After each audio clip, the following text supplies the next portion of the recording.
Hey there, my name's Sarah and I'm the mom next door. Today I'm going to give you some quick tips for planning a family trip to Disneyland. I'm going to touch on all the basics: picking your dates, booking your flights, picking a hotel to stay at, and getting your tickets to get in the Disneyland or California Adventure Park.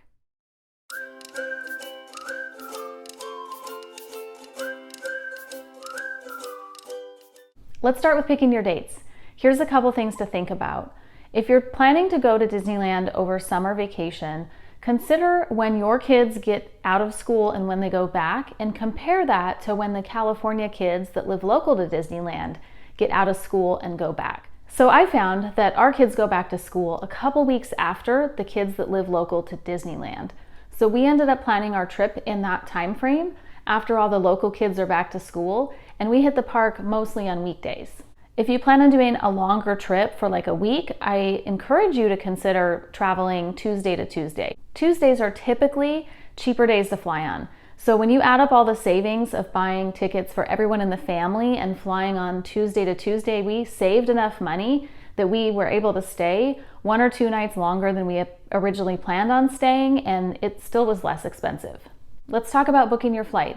Again, make sure to check out the cost of flying Tuesday to Tuesday, or making one of your trips on a Tuesday to save some money. The other thing I would encourage you to do is look into flying into the Santa Ana airport. There's actually 3 airports close to Disneyland, so you can compare the price difference and convenience of the 3.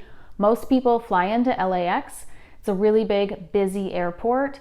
The Santa Ana airport is actually a little bit closer to Disneyland than LAX, and way less traffic, way smaller airport, so it's much easier to navigate through, both when you arrive and when you're flying home. Some things to consider when you're booking your hotel. Think through whether the hotel has a pool and whether that's important to you. I personally really wanted a hotel with a pool because we planned on just relaxing at the pool on those off days or rest days in between Disneyland. Also look at the location. How close do you want to be to Disneyland, or do you want to be right inside Disneyland? We have school-age kids, they're capable of walking, and so we chose a hotel that was about a half a mile from Disneyland.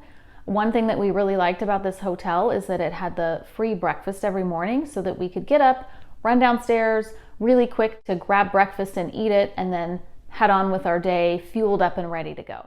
As you're looking at the location of your hotel and how close it is, many of them do have shuttles. So if walking isn't convenient for you, you might want to consider a hotel that has a shuttle to the park.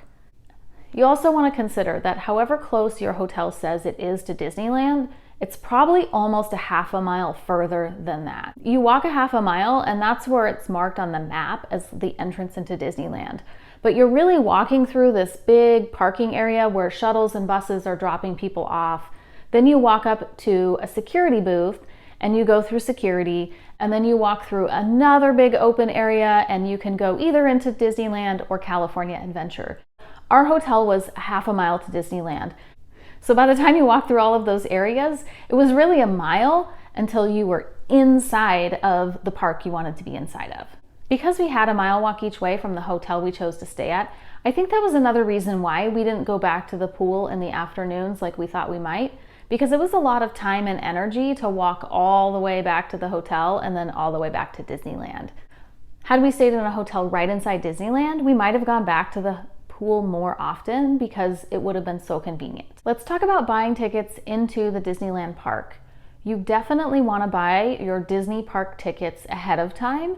Do not try and show up and buy them in the moment on the spot when you get there. You buy them ahead of time, you do that online, and then way ahead of your trip, how it works right now is you make a reservation for what day you're going to be in the park. When you go to buy your tickets to get into the park, there's a couple decisions you'll want to be prepared to make.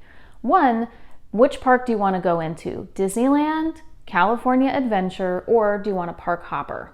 Park hopper allows you to go back and forth within the same day between the 2 parks.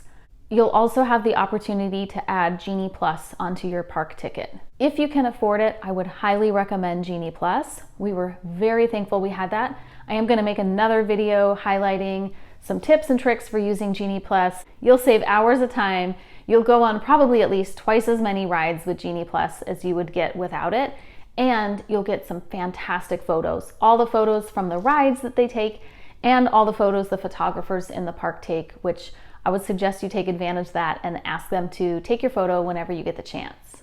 Taking our kids to Disneyland was a big splurge this year when we went, and so we went all in. We did the Park Hopper and Genie Plus. If I had to choose between the two because I wanted to save some money, I would choose Genie Plus over the Park Hopper. If you still want to experience both parks, you can do a whole day at Disneyland and a whole day at California Adventure without doing the Park Hopper within each day where you're running back and forth.